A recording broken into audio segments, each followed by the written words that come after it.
Good day, everybody, and welcome to 20 Minutes on Ice, powered by the Garage Door Sports Network. I'm your host, Ryan, and as always, in the co-host position is Nick. We've got a great show, a regular podcast coming up for you It's been a right while. away. Yeah. We're live on Twitch tonight. If you're watching on YouTube, help us out and hit that like button. And if you've downloaded the podcast, thank you for joining us. Now, Don't forget to let's get right subscribe on YouTube as well. and Subscribe on YouTube. Hit that little hit the bell. notification. So if you've done any of those things, we sincerely thank you. Now let's get right to the opening face-off. That is not the opening face-off. So go good start here. All right, Nick. Today on the show, we're going to be recapping or putting a bow on the 2021 NHL season, going over a couple things. I mean, we've said a lot all year, but I think it's appropriate to kind of go over and then just recap our kind of the highlights and maybe a couple lowlights of the year for us as well. We do have to get into Nikita Kucherov's game 5 post-game press conference, Championship press conference. Let's make it clear. It was his championship press conference. Absolutely. We'll get into that. Jack Eichel, Vladimir Tarasenko, and unfortunately, we do have to touch on the current situation with the Chicago Blackhawks and what's going on there. And then, of course, we'll round up everything by spinning the randomizer and seeing what we play at the end of the show. You've heard him already, but I will give him an official introduction. He's the official... he's the number one fan of Italian football, Nick McVicker. Whoa. Nick, Whoa. Look at the jersey I'm wearing. Really, that's just mean. Oh, I saw you on your live stream today, your watch party, and I guess it didn't go so well for Euro 2020 for your team. Honestly, I like my team's Canada, right? Like I cheer for England because I grew up watching the English game. More than anything, I cheer for Argentina because my two favorite players of all time are Argentinian. But if I'm picking a country, right, it's Canada. So for me to be able to watch the Euro as kind of an outsider, I don't have a true allegiance because I'm not from there. My family's been in Canada for almost 200 years, or over 200 years, sorry.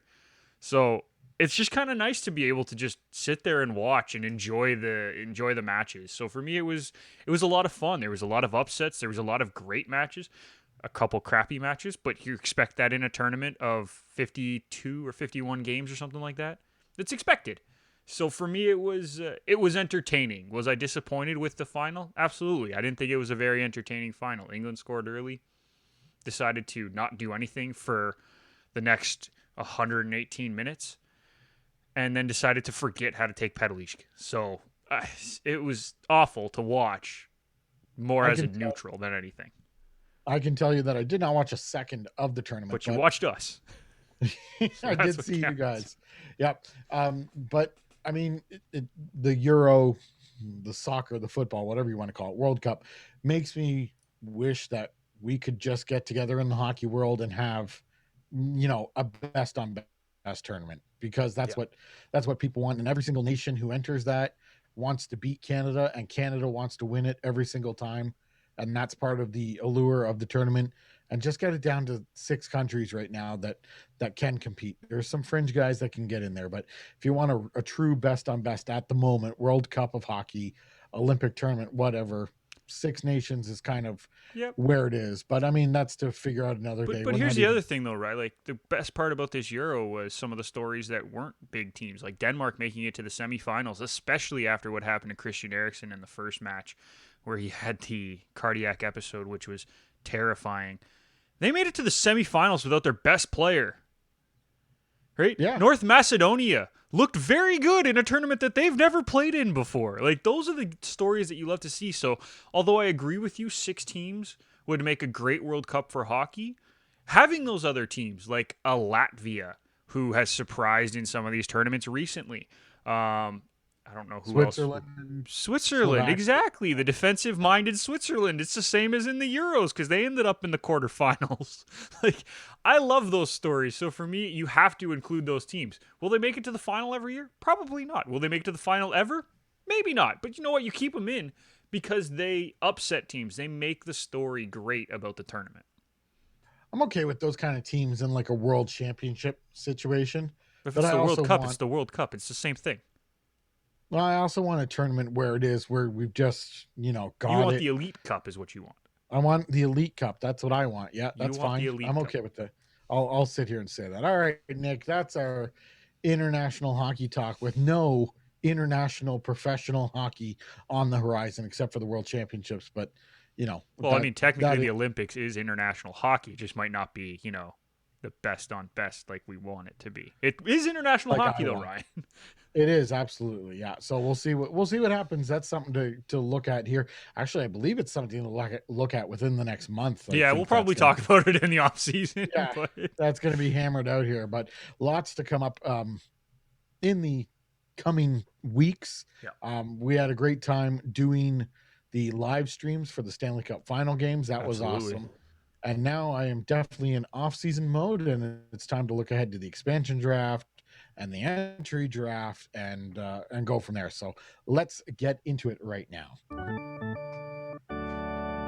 As I mentioned, we did do the Stanley Cup final live streams on Twitch, which is why we didn't have a podcast for the last couple of weeks. But that was awesome, and I definitely can see us doing some more live streams that coincide with games in the future, Nick. Absolutely, it was a ton of fun, Ryan. Like maybe first game of the season, we can throw something together, and we'll see what happens. But I had a lot of fun with it. Hopefully, you did too. And thank you to everyone who watched because it was a lot of fun keeping it up with you guys.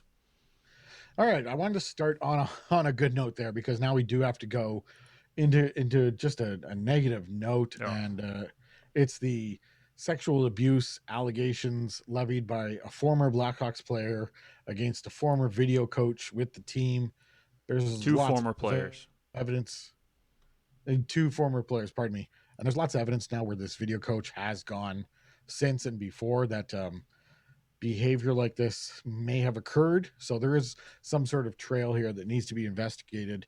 Um, just the biggest problem I have here, obviously, the act, if it occurred, is the biggest problem. But I think the biggest black eye right now for me is that the NHL is just keeping their mouth shut. I think it's making it worse. They refuse to get out in front of this and take care of it. You know, like either way, if you get out in front of it and take care, they must have their reasons. They're probably money driven, obviously, or legally driven. But I would think if they just got out in front of this and these allegations proved to be without merit, then you've proven yourself to be an upstanding league that takes this seriously. It feels like they're just afraid to expose one of their member clubs. They're absolutely afraid to expose one of their member clubs because if they do expose one of their member clubs, they're going to have to throw punishment out. And that's the biggest thing. And me and Irfan talked about it yesterday on Garage Door Sports, Ryan. So I'm just going to reiterate what I said there. What happens if these allegations are proven to be true? And we don't know yet. Obviously, these allegations are where they're at right now, and we can't prove them as of right now. So I'm not going to get into whether or not these allegations are true or not. Okay, we'll leave that up until we know more information. We're not going to get into that. But if they are proven to be true, Ryan, the NHL has to put some sort of punishment on those who were involved. Now, I'm not saying the players, because the players obviously tried to do what they could to get these allegations. They went to the front office. The front office put it under the table. So then does the front office staff who were involved in that, and I don't know if they're all with the Blackhawks, and I'm not saying they're with the Blackhawks, but does the front office staff then, Ryan, get punishment from the league? It has to be a Yeah, yes, correct? I think absolutely. And now all of a sudden you're getting into a legal issue where you're facing jail time, probation. Well, You're would they face jail time for that just because they didn't actually do this? Like the not coach that was of necessarily. that coach in question is no longer with you, so organization, right? So No, but that doesn't exclude them from jail time. I would no, but I mean have to I mean the punish the team, the team. people in the front office. Sorry, they Yeah, wouldn't okay. have If the jail time. allegations are found to be true, no, and I'm not an expert on the law, so I wouldn't be able to tell you who's facing jail time or probation or fines or anything of that nature. But um, you would hope, and I don't have faith in the league to do this, but if they were to find that people swept a legal matter under the rug, which I'm not dumb enough to think that it doesn't happen all the time, um, if it came to light in the public, then the NHL has to suspend these people. And I'm not sitting here and believing that they will. Like, I feel dumb if I sat here and said, yeah, the NHL is going to come down on these people and throw the book at them. But we agree that they No, should, though. they should. They should. Absolutely. Okay. As And long as you and me are on the same page with that, I feel better about what I'm saying. yeah, absolutely. They should. But I have, with the same conviction that I say that, I have the same conviction that they won't properly punish these people. It'll be a nice little side gig, or okay, we're going to punish you in the public eye, but you're still getting your paycheck. And when this, when no one's talking about it in 6 months, you can slip back in a quiet role or something like that. So Yeah. this has just got a dark rain cloud over it from all angles. And just nothing that's come out yet has been like, oh well, the NHL tried to do this, or the Hawks tried to do this, and then on top of it, you have both teams trying to stay quiet through the whole thing. So nothing looks good, or it's hard to say there's no blame on the team or league side, because we haven't seen anything or heard any possibility like that at this point. Now, granted, I will say this. There is a chance that the league had no clue, right? Because it sounds like the Blackhawks, as the front office staff of the team, tried to swipe this under the rug and keep it from everybody. So there's a chance that no one in the NHL front office had any clue about this.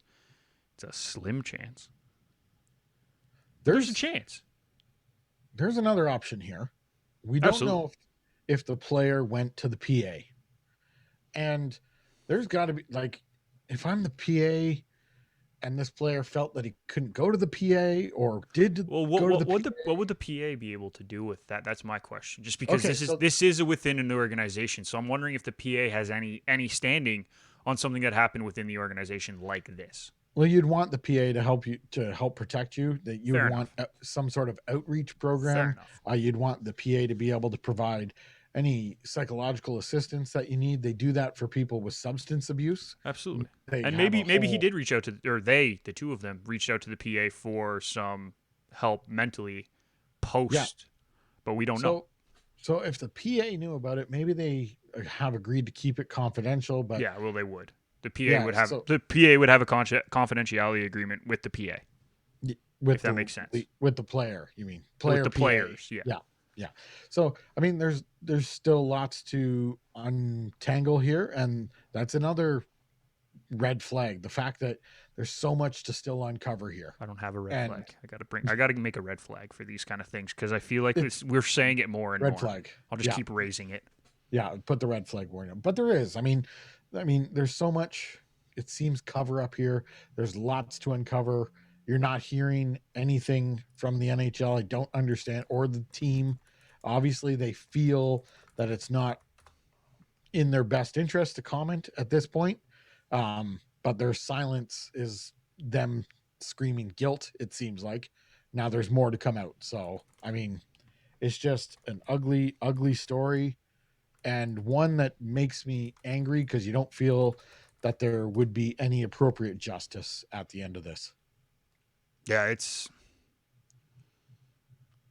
it doesn't look good at all. It doesn't look good, and it is a bad look on not just the Chicago Blackhawks, but the NHL right now. And for somebody who wants to believe that the NHL is a good organization, it's really hard sometimes. And they don't make it easy. Nope. Not at all. You get older, people get older, they get more cynical, like myself, and who knows, you may or may not get there, but that just ends up happening with these big teams, big corporations, big leagues, all these big entities. They don't have any values at all. They're just, waiting for their time to be good, or waiting for their time to make money is all they're doing. And I mean, it could turn out that the league is not at any fault here. The team is not at any fault. They're just allegations at this point. Let's just say that. At this point, though, it's not looking strong as far as the team in the league goes. So no, it's disappointing though. Yes, absolutely. We'll move on to Nikita Kucherov. His post-game Game 5 press conference. Tarps off. Bud Light in hand. You know what? Nikita Kucherov has been top notch in all his post game press conferences. I can't remember what game it was, but I was actually watching it. My wife was watching it, and we both of us noticed Gatorade is clearly a sponsor of the NHL, and Yep.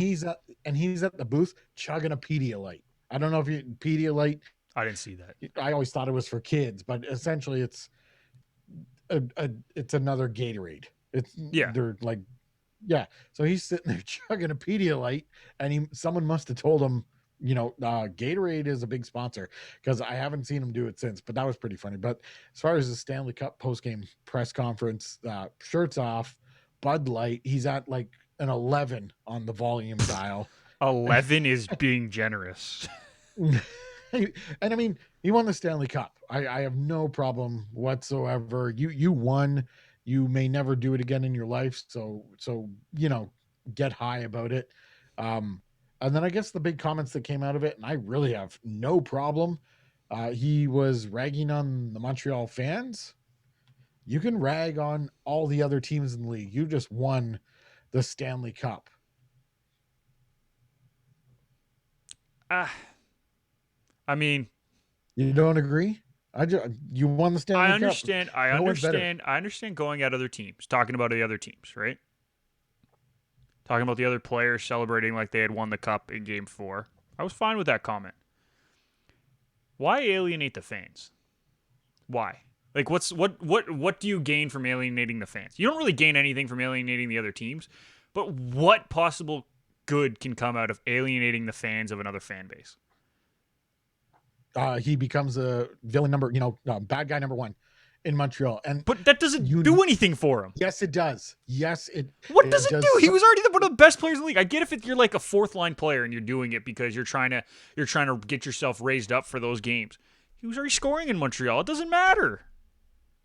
Okay, why do people go to movies? Because there's a conflict between good and no, it's entertainment, right? Because they're bored. I'm right. Yes, okay, but it's people want to be entertained by a conflict of good versus evil, and that's what he's created. People actually give their money that they've earned through work or however they've earned their money. They give it away. What are you saying? People get their money illegally, Ryan? Hold on. To go watch this pretend thing up on a big screen, so more people can make money, because there's good versus evil, and that's all he's doing is. If you're a Montreal fan, you can look at this and go, "Oh, he won the cup, whatever." He can say what he wants. Yeah, we had a great time after Game 4. Or you're a Montreal. He did. Yeah, good for them. Or you can be a Montreal fan. And go, "Oh, that guy, I hate what he's saying. When Tampa comes to Montreal next, I'm going. I gotta buy a ticket, or I gotta tune in, because I hate this guy. I hope he gets injured. I hope he gets 0 goals. I hope he ends up -3." So I think I have no problem with it. It's good for the game, especially he didn't go out of line with anything he said. If there was F-bombs and derogatory comments towards fans, like really derogatory, then I have a problem with it. But what he did, no, he's making himself a villain in one market, and it could sell tickets and make people tune in. I have no problem with that. Okay. I understand what you're saying. I do. I do. And I'm not gonna argue that. It's a valid point that I really didn't consider, Ryan. I'm not a big person of going at the fans in general. I don't think you need to go after fans unless the fans are asking you to go after them, really. Right? Like some fans, like, the guy who attacked Ty Domi. Yeah, that guy probably has some chirps coming his way. It's also whoever made the glass and put the glass stanchion in also has something to talk about, because, that should not happen.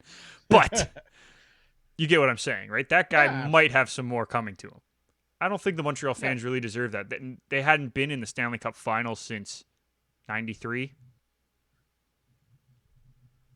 But they're free to cheer however they want. Like, that's fine. If they want to cheer after Game 4, they have just as much right to cheer and feel that way as Kucherov has to feel the way he does. Like, absolutely, it's equal there. I mean, and. Again, it creates a great situation. I saw a lot of stuff on, Twitter or TikTok where people felt the need to respond. People who don't even know Kucherov felt the need Yeah, to that's post ridiculous. videos either ripping Kucherov, and so It's it a story. That's what creates it is. interest. It's a story, and that's why it's By a the way, can we narrative. It's a talk about the story. fact that he got sponsored by Bud Light because of that press conference? I love that's so fantastic. Good on Bud Light. I mean, how great now would it be that Bud Light commercials would be Nikita Kucherov doing a shirtless press conference, Oh, even better. right? No, Nikita Kucherov rifling a slap shot from his favorite spot, popping the bottle in the back of the net, and it comes out as a Bud Light can. But I think you got to keep it the theme and do all his ads shirtless. Like all his ads, he's got to look like he did during that No, but post you game do press that conference. shot, call it the game winner, and then he gets to do the press conference after. Yeah. Oh, that would be perfect. I mean, hopefully, Hey, and Bud maybe Light, are you listening? We just created your marketing campaign. I'm sure they've had several ideas like this as well. It'll be interesting to see what they do. I think they already created some shirts for Yeah, they did. He wore one. Kucherov. He wore one today. Did they do the boat parade or did they do a It was. standard? I was a little busy. Yeah, I can. So they did a parade today. I don't know what the parade looked like, but Right. Okay. All right. Well, if someone's watching or someone's listening and they knew what it was, but yeah, I did see a couple pictures on Twitter of Kucherov with a Bud Light shirt on. It said something I don't know what it said, but I think that's all positives. I mean, as far as talking to fans, there is a line you can cross, and that's no good. I don't think he was near that line, so I'm all good with again, I Kucherov. don't think he said anything too bad. But I'm just not a big fan of going after fans. Right? That's all I was saying. So, Fair enough. Yep, that's fair enough. So, are you interested the next time Kucherov goes to Montreal? not any more interested than I would be just because they played in the Stanley Cup final against each other. Like it doesn't change my opinion of the game. Okay, that's fine. That's fine. I All will right. be. I'm curious how much they will boo him in Montreal because of the comments, but I'm not more interested in the game because of it. Doesn't really bother me. I'm sure I'll hear it on the replays. All right, so we'll see. That's something to look forward to for next season. That's If a game Montreal Ryan now fans wants to live stream. if Montreal fans remember what Kucherov says 4 or 5 months later. Let's get into Buffalo's Jack Eichel, or at least currently he's Buffalo's Jack Eichel. Does this guy get moved over the offseason? Let's say this. Does he game one of the regular season? Is he wearing a Buffalo Sabres jersey? Yes. I'm Does he? Should he? No.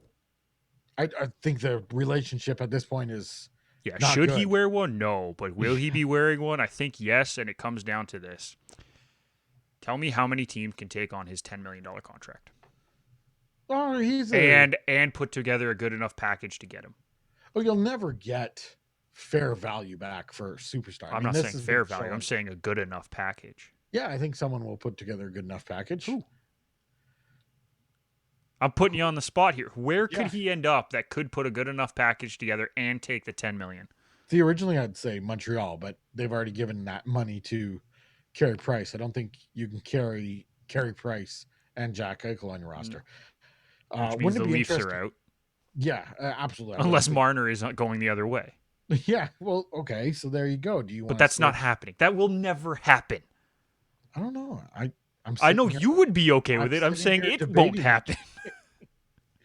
I would love to see him in Edmonton. I mean, what if the New York Islanders could put together a package? But then again, that goes against everything Lou Lamoriello stands for.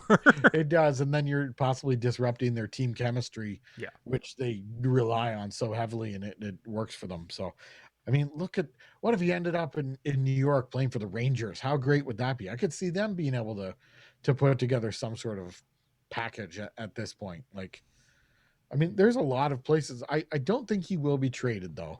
I mean, you haven't heard too much now. You haven't heard any rumblings. Like, we're hearing rumblings from, insiders like Darren Dreger, Elliot Friedman, that Duncan Keith, it looks like he could be on the move out of Chicago. Tarasenko, and we're going to talk about that one. His name keeps coming up. Kachuk's name keeps coming up. That one's odd, but yeah. It's more like Kachuk keeps coming up in trade packages for these other guys that are being talked about for trade. Like, he was talked about going to Buffalo in exchange for Jack Eichel, and then he was talked about going to St. Louis in exchange for Tarasenko. It's always Kachuk is going somewhere because someone else wants out of there. And because and he had an off year, and there's talk of Calgary looking to shake things up. So I Which mean, they need there you to, go. by the way. Yeah, oh yeah, I can see it. Like, And look we'll at that. talk What about a that at another point later in the offseason, I'm sure. exactly. Calgary may be able to put together a package there. You know that Maybe. that brings in Eichel. I could see Maybe. that kind of thing. Now I've said a lot of Canadian teams now. There's a bunch of other teams. Like, how great would I feel like Pittsburgh could add a player like Eichel to their team? I mean, Might be go hard. top heavy on the forwards. Well, then I he's your think third center. I think there's a lot of teams. Oh, wouldn't Malkin move to the wing or Eichel move to the wing? Eichel, like, you want to Malkin play will not move to the wing. He is too proud to move to the wing, and that's been proven.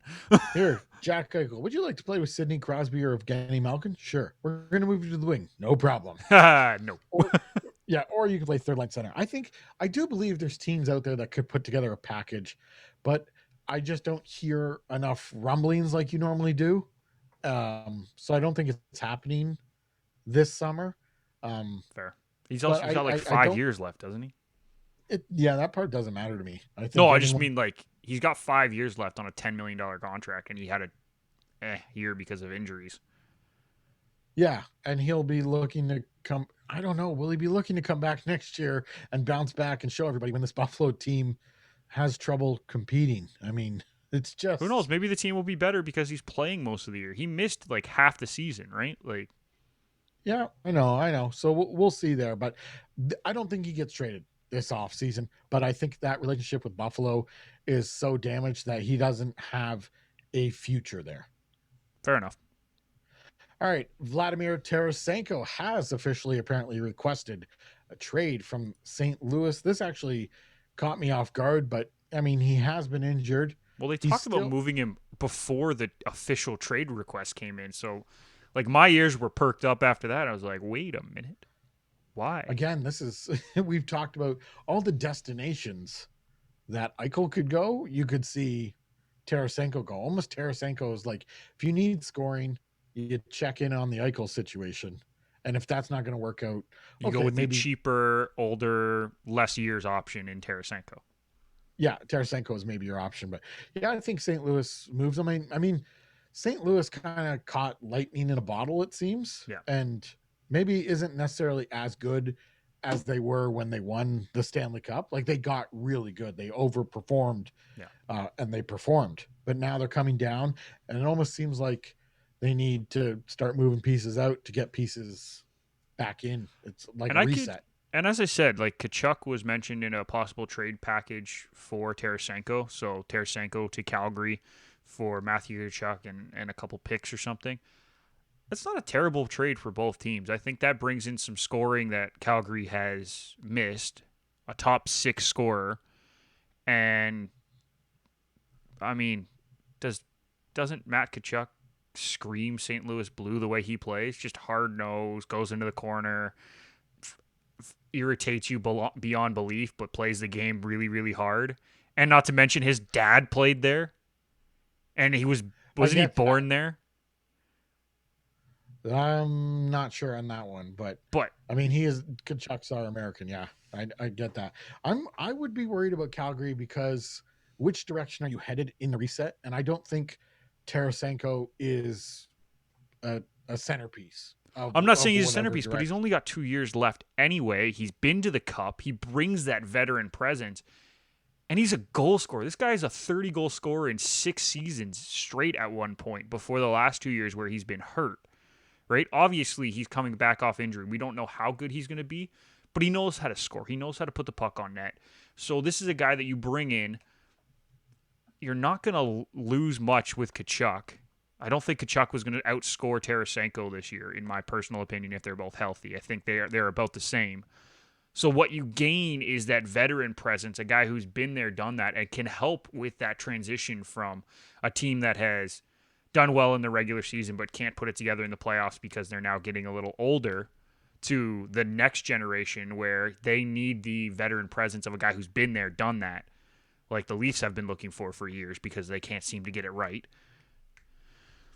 That's my How, opinion. I actually think he would be a good locker room guy for Calgary because he's done it already. I don't see. I think you want to set a new tone in the locker room in Yeah, Calgary. absolutely. I'm saying set a new tone by bringing him in. You wash all the tone of disappointment out because he's done it, right? You get rid of the rest of the veterans, right? I think Giordano he could stay, but I wouldn't be surprised if he moves on, right? Maybe one of Goudreau or Monahan needs to move as well, right? I'm moving. If that's me, I'm moving Goudreau. By the That's way, fine. I'm just saying one of them might need to go as well. And at that point, then you're resetting the culture. And by bringing in a guy like Tarasenko, who has the experience in the playoffs, he's got a lot of playoff experience. Let's not deny that fact. That brings in a positive part to the locker room that can help grow with the young guys saying, listen, you aren't there yet. We might not be there yet as a team, but this is how you get there. That shows a good step forward. I'm not saying that he's going to be the end all, be all, end all and get them to the cup final next year, but if he comes in and he can train the young guys to think, okay, we're not there yet, but we can do it this way if we follow the right steps. That's a huge get for this team, and it's very hard to find. There's not many guys in the league that I would say have that ability, right? Corey Perry was a great example for Montreal. I think he did a good job, along with Eric Stahl, of being that veteran presence of a team that wasn't quite there, but they trained the right way. They got together as a team. They worked hard, and they made it to the Stanley Cup final, right? I'm not. I don't view Tarasenko as a leader like that. I mean, He's he's not a. a vocal leader, but he's a locker room leader, in my opinion. I this is where I disagree with you. I don't. I think he's a goal scorer. It's much like a Phil Kessel situation when Kessel could put in. You count on Phil for 25 to 40 a year, and that's a big gap there. But I think Tarasenko is 25 to 35 a year right now, and he's a secondary piece. I mean, he can add to the culture, but I don't think he's, leading the culture. So That's fair. So it'll you be keep Giordano around to do that. it'll be interesting to see where he ends up. I don't think he goes to Calgary I'm just saying personally, it but could be a good spot for him, is what I was saying. yeah, I mean, just a couple teams off the top of my head. San Jose could be really interesting to see if he LA. ends up in San Jose. LA, are they making some moves? Yeah, he could end up I in, could see them going for either Eichel or Tarasenko, honestly, because and they have such a huge prospect pool down in LA right now. Florida, No, the Florida Panthers. No, you don't see that. I just feel like because of the cap.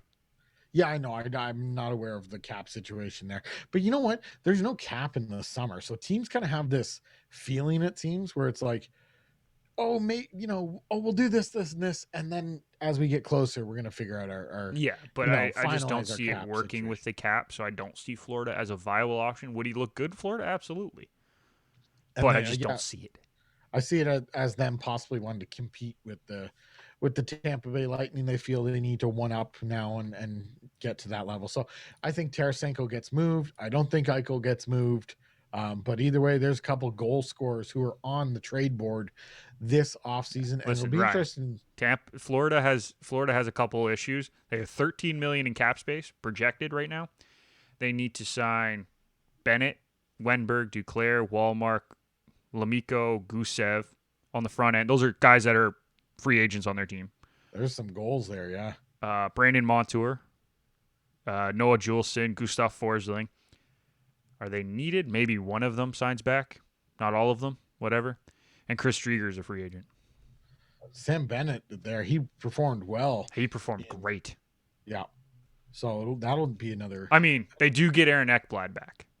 Yeah, and that's huge for them as well. So, I mean, lots of intrigue there as far as goal scorers available. There's some goal scorers available this year, and the draft is coming up, and people tune into that first round to see trades.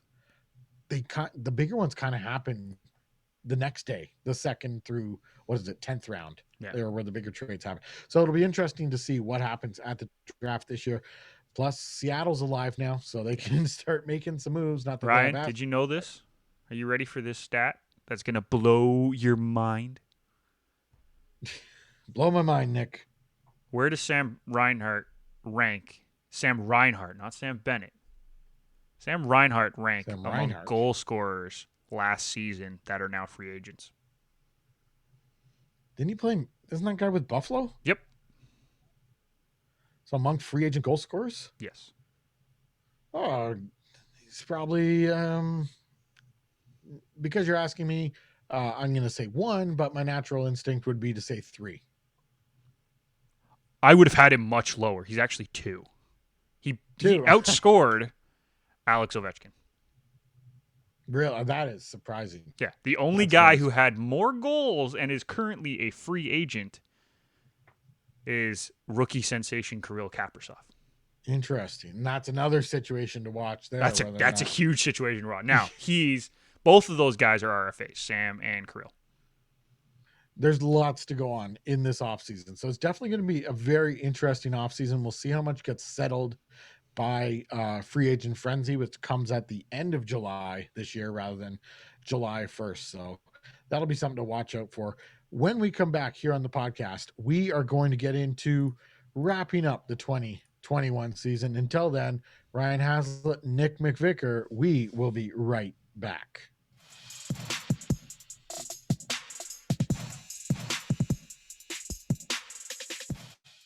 Are you looking for a weekly sports podcast filled with insight and analysis you can't get anywhere else? How about a show with 3 friends who truly love what they talk about? If so, Garage Door Sports is the podcast for you.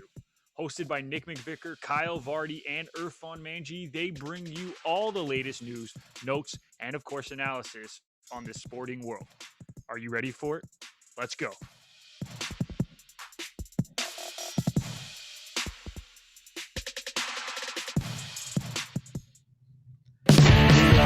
20 minutes on ice. Ryan Haslett, Nick McVicker.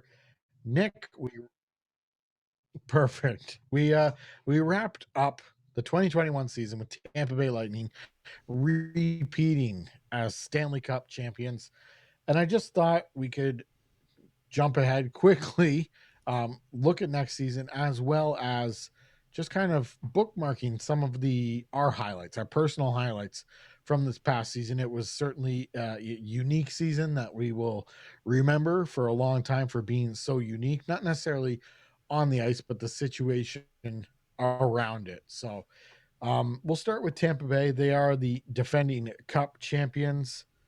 And let's just recap their run. And namely, the big focus of the run seemed to be Nikita Kucherov and not playing during the regular season. So not counting against the salary cap in a sense. There's long-term injury relief there. LTIR. And then coming back for the playoffs and essentially being well rested and the best player in the playoffs. Just what were your thoughts on that situation to start off with? I don't care. No, I don't care either. Okay, I could care less. I know it's a big story and everyone's upset about it, but they didn't break any rules. Tampa was one of the teams trying to change the rule so that this couldn't happen 5 years ago.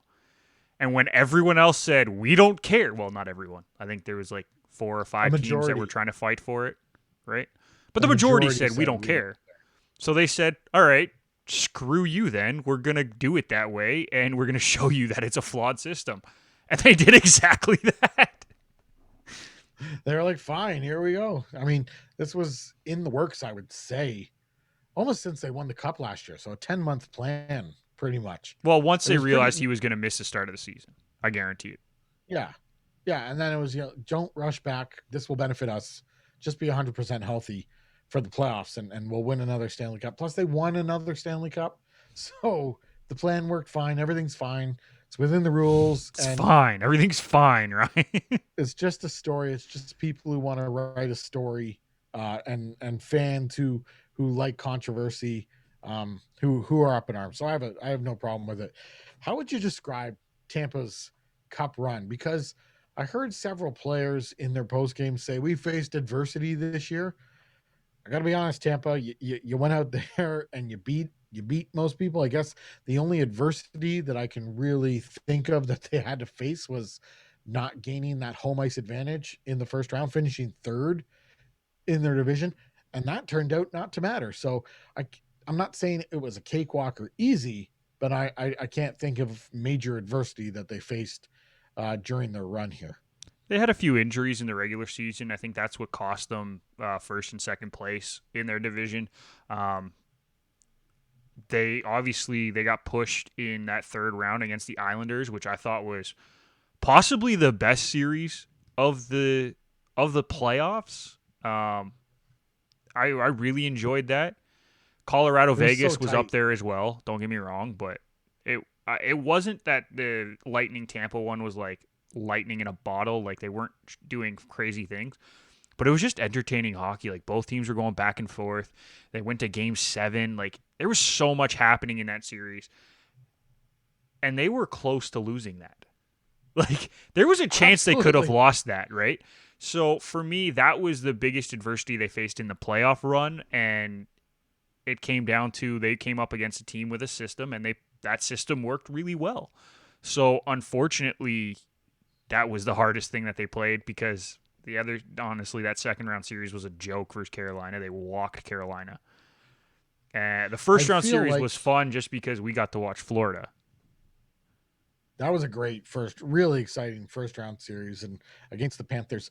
I feel like the narrative, the storyline of Tampa's run is a really good team that made it to the Final Four and in the end ended up being the best team. There, I would say we had a group of teams going into the playoffs that could have won the Stanley Cup. Yep. They were in that group. In the end, they were the best team. So the best team won the Stanley Cup. I love the Yeah, they were Cinderella the best team. run. Yeah, I love the Cinderella run for the Montreal Canadiens, but it's not exactly there would always be questions if Montreal won, like, oh wow, that was a fluke. Like, Kind of could like they LA's possibly? first run.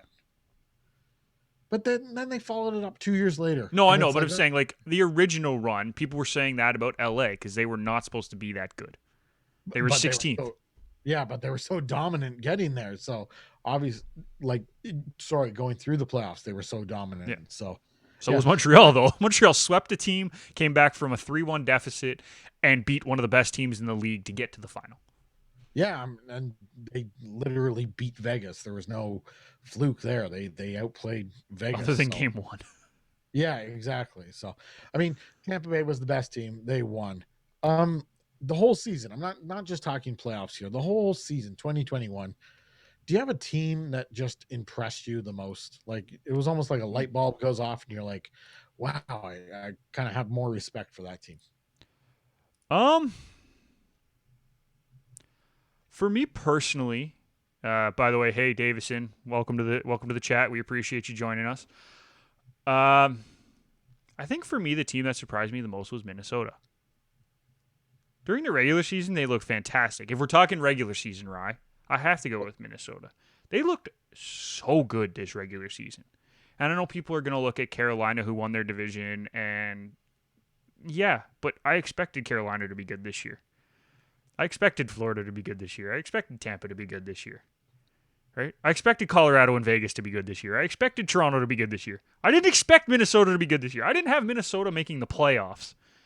And then all of a sudden they were third, 2 points behind Colorado for first in the division or something stupid like that. They were phenomenal. And I know that division was awful, but It's hard to judge which divisions were awful and which were good this year because that you division was only pretty rough. you only played a group of teams. It's hard. I'm not ready to say that about any division, but the team I would say that impressed me the most. I was really impressed with Vegas, just how good they were Fair. all year, and that's why it was such a downer to be like, you couldn't outplay Montreal. Like, what happened there? You did it all season, I and have then the you answer to that question, Ryan. you couldn't outplay Montreal, and the reason is Carey Price. Carey Price. That was the difference in that series was the goaltending. And I'm not Yeah, saying that Lehner and Fleury played awful in that series, other than a couple brain farts from Fleury. Other than that, the goaltending in that series was really good. Montreal just had the better goalie. yeah. Now the team that I developed a crush on was the New York Islanders. Oh, I thought it was Florida.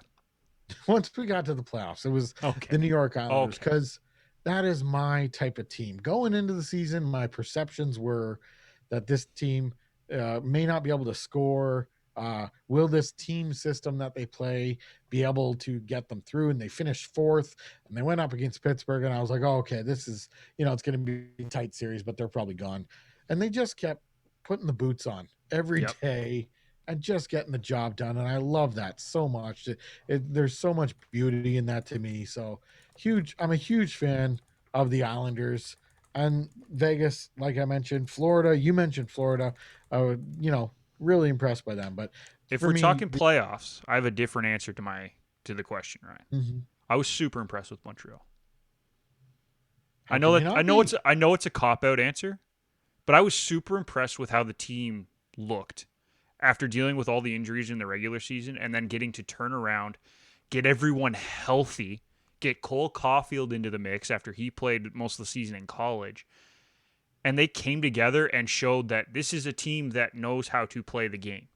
Are they the fanciest team out there? Absolutely not.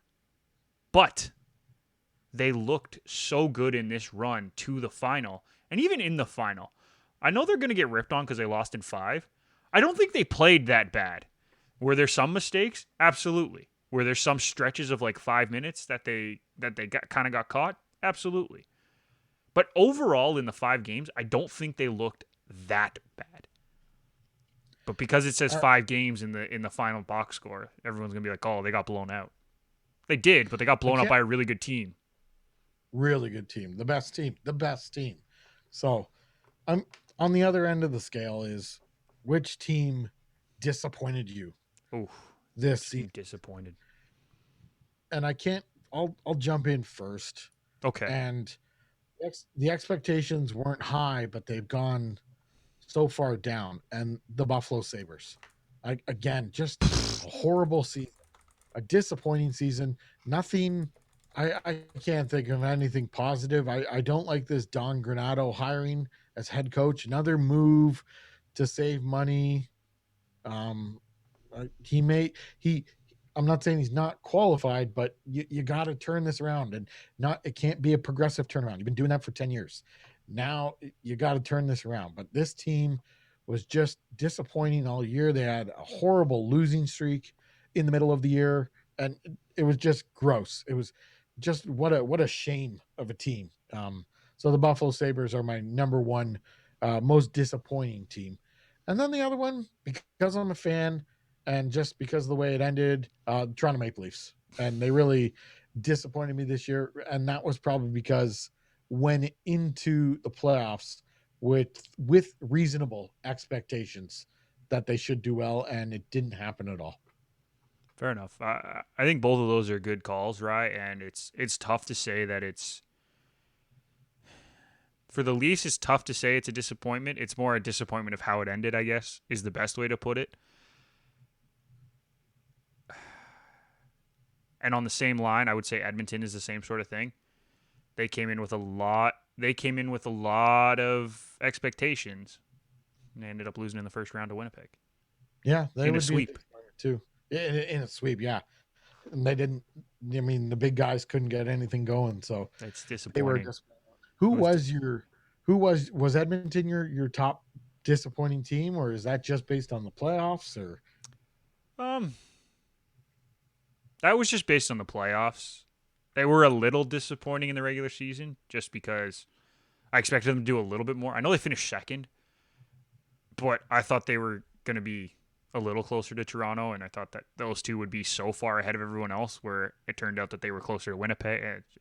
Whatever. yeah, Um, I'm trying to think if anyone really, really disappointed me. Got to pull up the NHL standings. Hold on. yeah.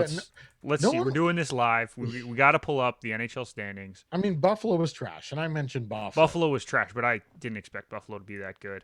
I guess Philly would be a little disappointing, but Yeah, they Philly don't was stick out. disappointing. Yeah, Columbus was super disappointing this year. that's true. That's a team that we thought was going to push for a playoff spot this year. Probably fight for the 4th playoff spot with, at the time, we were thinking Florida because we thought Dallas was going to be really good in that division. It was going to be Tampa, Dallas at the top. How about that? Yeah, that Dallas team. But then it's hard to say they were a disappointment Yeah, they were 4 because points out of a they're playoff spot. and their COVID, Yeah. the COVID which ripped through their team at the beginning of the season, really derailed their season at the start. So, Yeah. And that's the I same mean, thing that I would say about Vancouver is it's hard to say Vancouver's season was disappointment because half their players missed a bunch of games because of COVID. Like at one point they were almost fielding an AHL roster. yeah, So exactly. All right, Nick, story of the year here. I'll give you my number two story. I'll get to my number one story after, you got but I'll two? give you my number two. I have two stories. I came with One, one. okay, one focuses on the play uh, during the season. It was Connor McDavid reaching 100 points. This guy, that's like elite level status. We're almost talking, 80s, early 90s Gretzky, Lemieux type stuff there Yeah. in 56 games, puts up 100 points, just made everyone on that team that he played with better, putting points up at will. So that was kind of my Everyone on ice he story played of the with is year. the key word. He played with when he wasn't on the ice. Yeah, That was the issue. if you did, if you didn't have a chance to get on the ice with Connor McDavid, it might have been a rough ride this year. Yeah. No, I agree. That's a great story. And along the same lines, Austin Matthews' season was incredible for a 56 game season. He was scoring at a ridiculous pace. So two great stories there. I like that call. All right, and what was Austin Matthews your top story of the Well, year, I or want to did hear what something your else other really story stick was. it? I want to hear what your other story. Make Okay, sure we weren't talking about the same thing. it wasn't a story to begin with because the empty arenas were expected. And from my perspective, I saw the arenas that did have a certain number of fans in, and it was like an eye roll, like, oh, okay, you're doing that type thing. Then we get to the playoffs and things start opening up. People start getting vaccinated and buildings start filling up. And then you look at, in contrast, the buildings that were still empty, Canadian teams, and just what the fans just being in the seats contributes to the atmosphere of hockey. And when you got the artificial crowd noise and the artificial situation that we were given, and you're like, well, at least we're getting hockey. And then when you see fans in the buildings, you're like, oh, this is what we're getting as far as the Canadian team's perspective. Like, man, I really wish we could get back to regular life. And Yeah. I'm not saying they should have rushed it. It just for me that became the biggest story, the effect that fans have on the game. And then the fact that, I mean, it's sort of like, oh yeah, it was nice. Like from the players, they'll say, oh yeah, it was great to have the fans out there. It's still just lip service, and yet the fans have such an emotional impact on the game. Yeah, that's a great one, Ryan. It's actually not mine, so we're good. So I'll have mine after. But it did feel like a difference maker when it came down to the playoffs. Like when we were watching that Colorado Vegas series and both those arenas were packed. Like that was fun. That was so Yeah. much fun. You could feel the energy through the TV, let Also, alone off the ice. yeah, and I mean the real comparison hit me when you had the Islanders Tampa Bay series, and that was electric, and then you had the Vegas Montreal series, and Vegas did their part, and you They want just couldn't Montreal play on to the ice. the Vegas fans did their part, and you want Montreal to do their part, and they tried. They had as many people in there as they possibly could, and they made as much noise as they could. But you're like, wow, this is There's a really, difference. yeah, this is really lacking. Like this would Yeah, be such an experience if the fans were in the building there. fair. Yeah, I agree with you, right? For my story though, and I know you're not going to agree with me, but I like the divisional play. I enjoyed it a lot. I know a lot of people got tired of it by the end of the season. I really didn't. It didn't bother me. I had a lot of fun watching the same teams play each other because you grew these like intense rivalries, especially with teams that you don't normally have in your division. So like Toronto playing Edmonton was a lot of fun for me because that doesn't happen. It happens twice a year. That's it. Um, I love that. I think it was a lot of fun. Do I think it will be sustainable to do it every year? Absolutely not. I know that. I'm realistic about that. But more division games, I think would be a good thing for the league. And it's a story because it happened this year. I think they could move a little bit closer to more divisional games. How they do that, I'm not sure. Yeah, I would agree with you, Nick. I'm totally on board with more divisional games. And I would say that was my story to start the season, first half of the season. Divisional play is great. The homestands are really cool. Like seeing the homestands. That was Where you also a go. cool thing. Yeah, I'm still all for the divisional play. I love how it just in a regular season that's clearly too long. That's a point It's a that whole I would nother like issue. to We're make. not talking about that. Yeah, exactly. That's In a a regular different season, story, Ryan. they're never going to shorten it, so I'm not going to sit here and get on a soapbox about that. But in a regular season that's clearly too long, let's make the majority of these games really huge. Like, a game in December, let's win this in regulation because, man, we do not want this overtime point to come back and bite us later in the year against this 4-point divisional games. opponent. Yes, 4-point exactly. games. That would be what would have been my story of the year in the first half of the year. So in that regard, I do agree with you, Nick. Yeah. I think it's just something that will probably get overlooked after all said and done when this season's moved on, and they probably won't talk about it, and it probably won't change. But it was something that I noticed this year that every game was that much more important because it was a 4-point game or a 3-point game if they went to overtime, because it's a huge swing one way or the other. Yeah, just before the playoffs, I believe the league put like a few scheduling scenarios to the teams, and one of them was like, yeah, like all divisional games, and then the rest of your games are a home and home, one home, That'd one be away really cool against the rest of the league, and that's what I was for. But they just said, oh, there was no consensus, so we'll just go with that would only be 20 schedule. games against your own division. No, you bump up those games, right? So whatever, how many teams? 8 teams in each division. Yeah.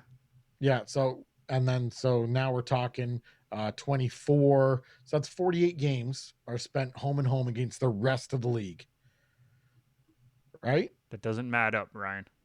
24 teams, you play them twice each, that's 48. Then the rest of the games remaining, you somehow figure out division games. Yeah. No, you're right. Sorry. Okay.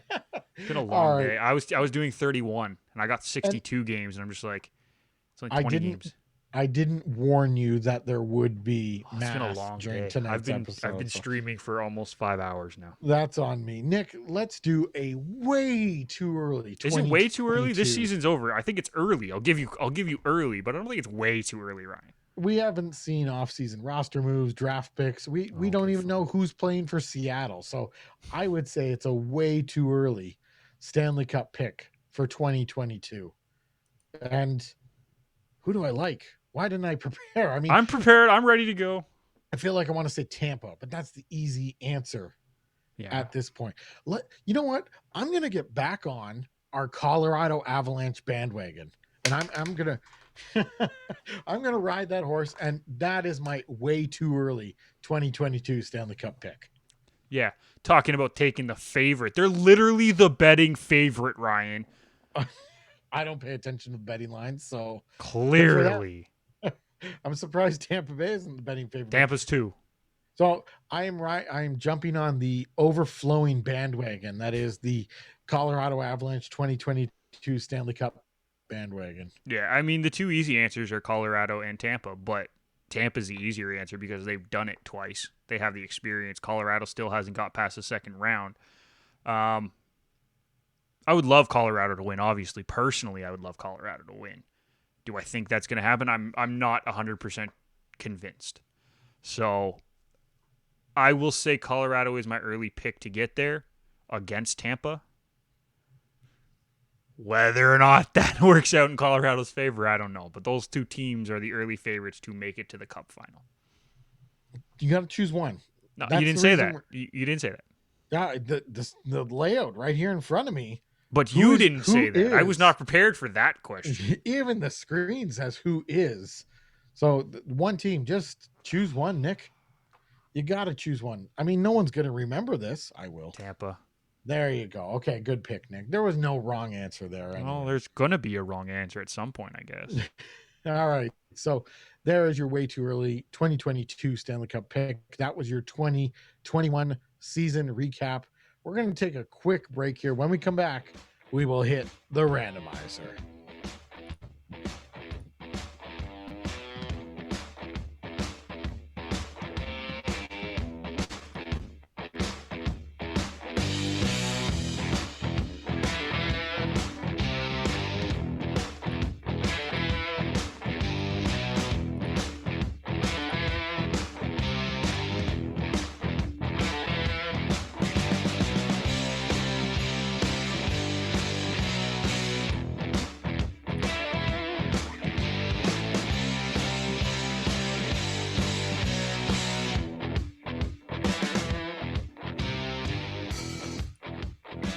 Welcome back.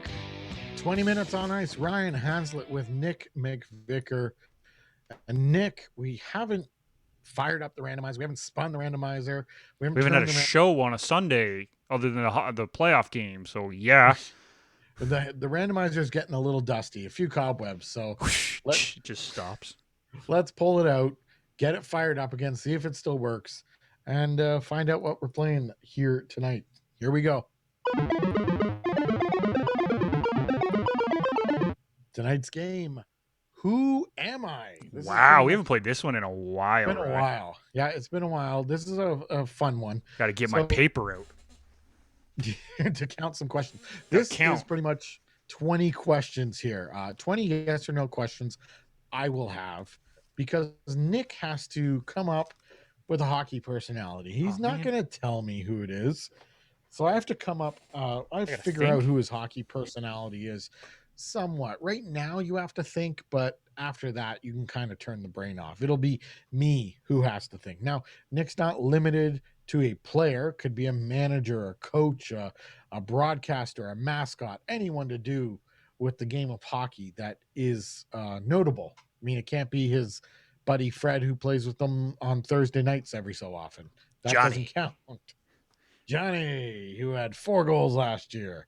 I mean, that stuff doesn't work. But Nick, you let me know when you have your personality, and I will try to guess it. I have 20 questions to get this done. All right, Rye. Are you ready? I think I have my personality. Hold on. I just want to make sure I have all the information on my personality before I do that. So. Oh, that is the worst during this game. You've asked me questions before, and I have not been ready with the answer. All right. I got my personality, Rye. Okay, Nick, is it a current player? No. Okay. Is it a player? Was a player? No.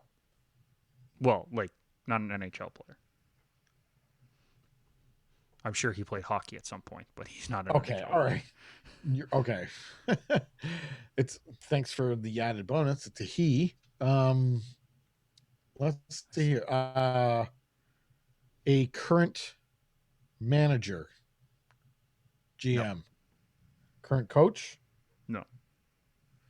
4 questions. I've kind of gotten nowhere here. Is it a... kind of got nothing. Is it a broadcaster? No. Hockey personality. Is it a mascot? No. Okay. Not a player. Right. Not a broadcaster. Right. Not a manager. A coach? No. Not a coach. Well, how are they possibly a hockey personality? Because for 3 of those, you asked current. Oh, now I've forgotten what I asked. Got to listen to your own questions, Rye.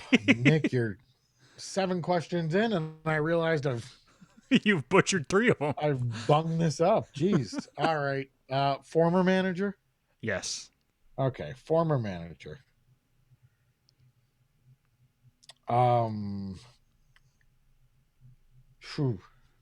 That doesn't really help anyway. Well, I mean, I'm trying. Okay, here's what's going through the brain. I'm trying to think. We usually have some sort of that actually air is usually just going right through. But I can usually hear the ticking clock. Yeah, and smell the burning.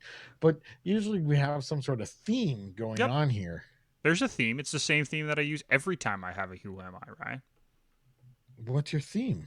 Oh, I can't give you. You can't tell me. Okay. Former manager. Because I've told you every time I've done Who Am I? It's the same theme, right? Did we talk about this guy? Is there someone we talked about previously? They are related to today's show. That is my theme. Stanley Cup champion? No. Oh man. I mean, hold on. Let me correct that. Oh, hold on. I got to confirm that. He wasn't a Stanley Cup champion as a manager. But he said he wasn't a former player. How else do you win a Stanley Cup? I guess as a coach. Former coach? No. Okay, You already so asked that just- question, though. Okay, just a former manager. Before I write this down, Ryan, I want to make sure, before I put the check, I want to make sure I have the information right. I'm at So 10 questions. technically, no, he did not win a Stanley Cup. So we're good. Okay. No Stanley Cup. Sorry. Hockey Hall of... No, never mind. That's not a question. I apologize. It was my fault for making that way too confusing. What former manager were we talking about? You're This killing is too me. much fun. You're killing me. You're at 9 questions, by the way. I got 10. I have 9. Okay, I'll take the bonus. It's not gonna help. I have no idea, Nick. Here, I will spend a question. Is there a hint you can give me?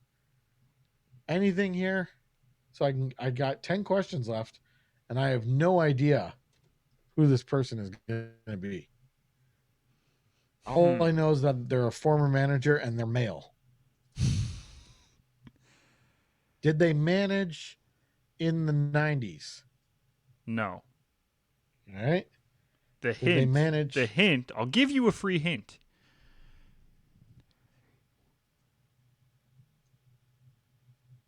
They have been a part of 6 NHL organizations. Okay.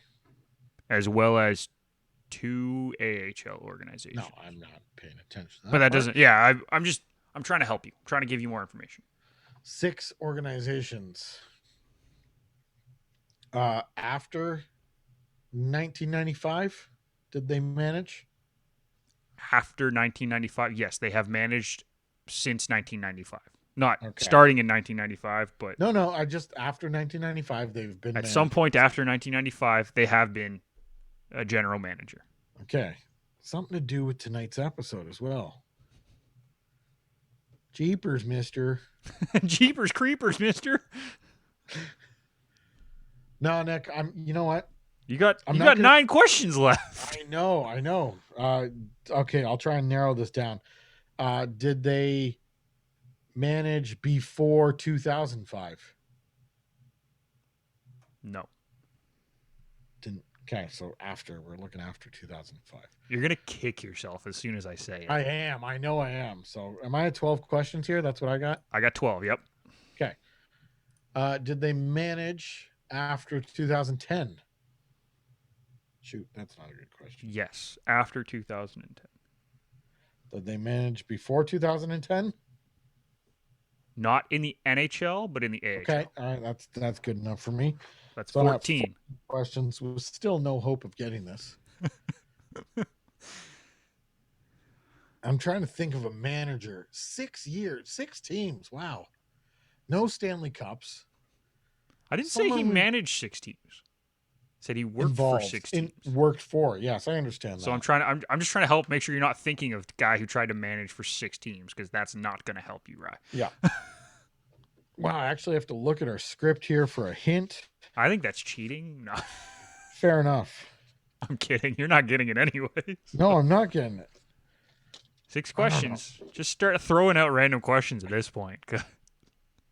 I really got nothing, Nick. You're gonna have to. I give up. Like, you're giving up for sure. I completely and 100% give up. I am no closer to getting it now than I was at question 1. Okay.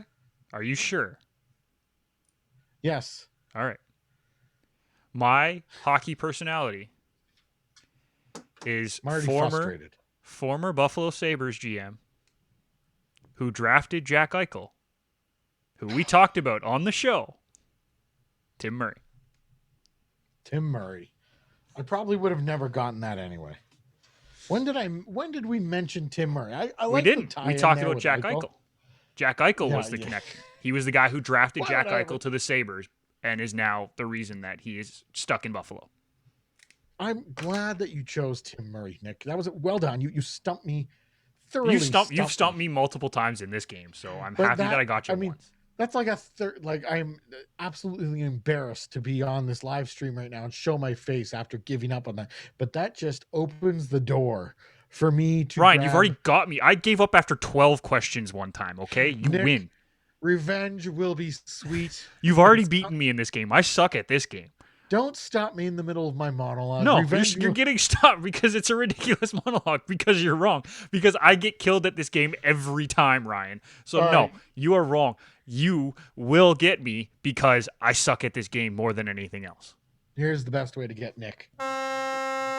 That brings an end to this 20 minutes on ice. And Ryan is Be, pissed.